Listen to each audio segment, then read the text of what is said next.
If a mass of 45 grams is located at the position x is equal to minus 3 centimeters and another mass of 25 grams is located at the position of x is equal to 4 centimeters, what is the location of the center of mass for these two objects?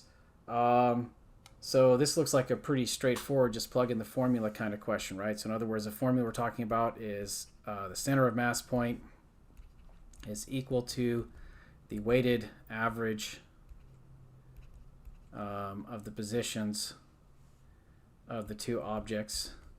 Maybe I will draw a, oops, I should have been a 2 there.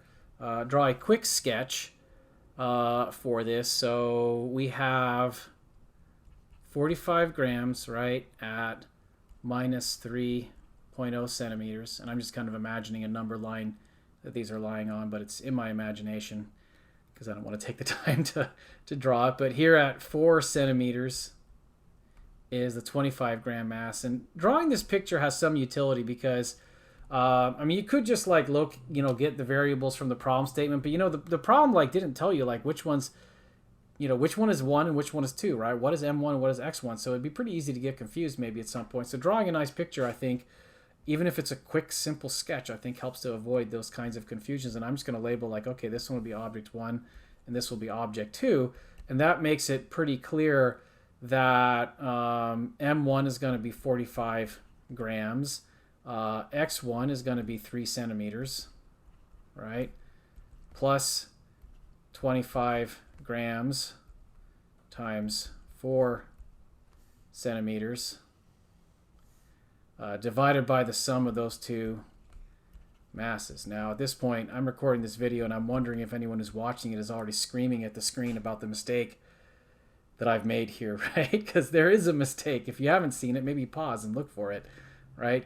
But what's the mistake? It's maybe kind of obvious given the way this was phrased here.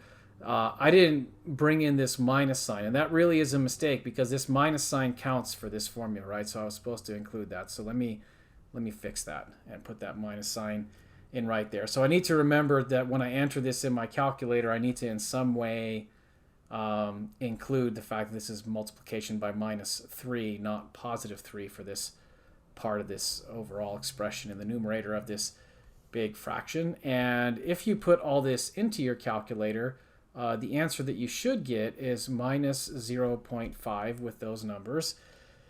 What units should I expect? Well, I think since all the length units went in centimeters, the grams are going to cancel out because they're kind of a common factor in the numerator and the denominator there. So I think the length unit we should expect is just centimeters. And maybe I can check that answer. Maybe I should have said 0.5 or minus 0.50 centimeters to reflect sig figs, and look at that. That's what it does in the slide there.